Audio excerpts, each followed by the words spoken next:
Hello అండి. నాకు time లేకపోయినా, వీలు లేకపోయినా అప్పుడప్పుడు ఇలాంటివి తయారు చేస్తూ ఉంటాను. మా వారు ఎప్పుడూ అంటూ ఉంటారు, "ఏం పని లేక ఇలాంటివి చేస్తూ ఉంటావు" అని.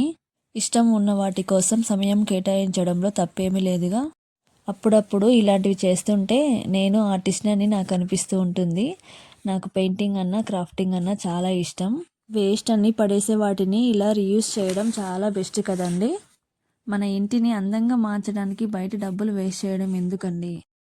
ఇంట్లో ఉన్న వాటితో ఇలా తయారు చేసుకుంటే సరిపోతుంది కదా అని నేను అనుకుంటాను. నా దగ్గర ఉన్న వేస్ట్ కాటన్ బాక్స్ పడివేయడం ఎందుకు అనేసి ఇలా రీయూజ్ చేసి ఫ్రేమ్ అయితే చేసుకున్నాను. అదేవిధంగా black colour and gold colour painting అయితే వేసుకున్నాను. నా దగ్గర ఉన్న ఇలా పిస్తా షెల్స్ పడివేయడం ఎందుకు అనేసి ఇప్పుడు ఇలా రీయూజ్ చేస్తున్నాను. రెండు వైపులా ఈ విధంగా అతికించుకునేసి పెయింటింగ్స్ అయితే వేసుకుంటున్నాను అనమాట.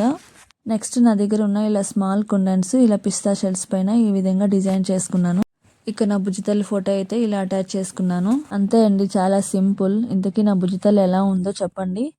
ఈ వీడియో నచ్చితే ఒక లైక్ ఇచ్చి అలాగే సబ్స్క్రైబ్ చేసుకోండి. Thank you for watching.